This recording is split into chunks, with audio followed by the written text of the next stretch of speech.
That was a question I wrestled with a bunch when I was a youth. Always wondered who I was, what I am. I grew up in Long Island, New York, suburban New York City. And everybody knew what they were, right? Like there was Jamaicans and Haitians and Puerto Ricans and Irish and Jews and Italians, and then there was me. And so like I'm mixed. So people would always ask me, like, what are you? What are you? What are you? What are you? And so it was like a question that I wrestled with quite a bit. It was like an existential crisis at a young age. Like, well, what am I? So I wrestled with it enough so much so that I've come to, like, I'm old enough now that I'm like, I'm whatever I am. I'm just me. It doesn't, like, I don't even really think about it that much anymore, man. I just do what my dad's been a great mentor to me in my whole life. And, he says, just doesn't all that stuff, man, these are first world problems, this whole idea of like, what am I and who am I and impact and, am I changing the world? It's really all narcissistic bullshit. I'm a dude who has a big mouth that got lucky with YouTube because I started making videos when it first came out. If I made YouTube videos today, if I started today, no comments like that wouldn't pop up because there's 1,000 people that are doing what I do now. So I was just a lucky guy that has a big mouth, made a bunch of videos, and here I am, still hustling, struggling, trying to raise my family. That's it. And that's something that I found so admirable is just how long you've been in the game. And you say, you started YouTube back in the old days in 2007 when it was just pick up a camera and start filming people flipping over tires and training these men in a more outdoor environment. But who was Elliott Hulse before all of that kicked off? What were you like as a child? They told me I had ADHD when I was in 4th grade. And so they gave me, actually it wasn't even ADHD at the time, it was ADD. I had attention deficit disorder, right? And so I went on Ritalin. I was like one of the experimental pharmaceutical guinea pigs for like, this new drug that's going to make boys act a little less boyish.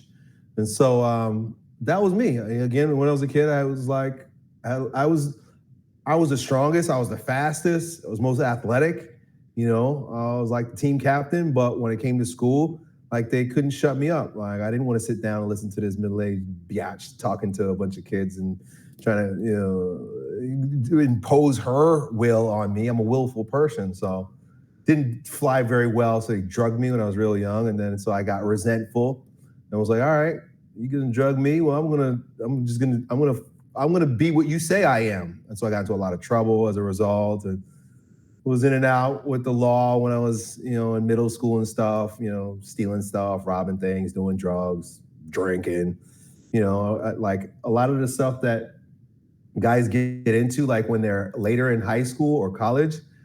I got that all out of my system by the time I was 15. I did that all between like 12 and 15. By the time I turned 15, I met my wife. I met my wife and I started lifting the barbell. And between meeting the woman that would eventually become my wife and discovering the tool by which I would build my life, which is the barbell in the gym, my whole focus shifted and changed. And I dedicated my life to, becoming a husband and a father. We've been married 20 years. And I knew that I wanted to teach men how to be strong using a barbell. And so I always started strength camp, at the back of my van, training people with trash in the parks. And, still to some degree doing the same thing. It's just, I guess it was the plan for me.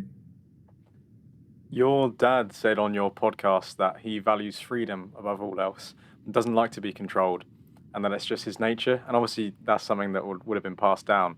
And you were, as you've just described, diagnosed with attention deficit disorder. I think that's actually quite on the rise at the moment, supposedly. But I think it's because, I won't impose what I think. What do you think that the reason for that is? Because I see boys who are like yourself, kind of maybe not so suited towards the classroom. Previous entrepreneurs who have been on the podcast have said very similar things. That they just they didn't like that imposition. They wanted to be outside, being physical, being young boys turning into men, right? So what do you make of that whole thing? Like, I guess it's a bit of a problem. I'm no scientist, but I've watched some videos from scientists who say that it's all made up. It was fake. It was a whole political ploy. We live in a gynocentric world that effeminizes men. and want to turn women into men. And we see it. I mean, it's reached its extreme with the transgender thing. But on a cultural basis, in order to level the playing field, they created a Department of Education where they began training children all in the same manner, which is more suited to girls. Girls learn by speaking and listening. They're more verbal creatures than we are. Not to say that we're not and they are. There's crossover, but generally speaking, women learn by listening and speaking. That's why they're so chatty. When a bunch of girls get together, they just chat. After guys speak for a couple of minutes, we're like, all right, well, what are we gonna do? What are we doing? That's why guys go to the gym and women go for coffee.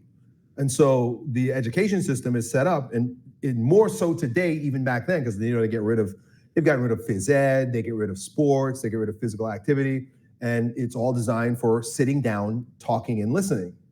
Of course, girls do really well, but at the same time, it's an attack against the masculine urge to do shit.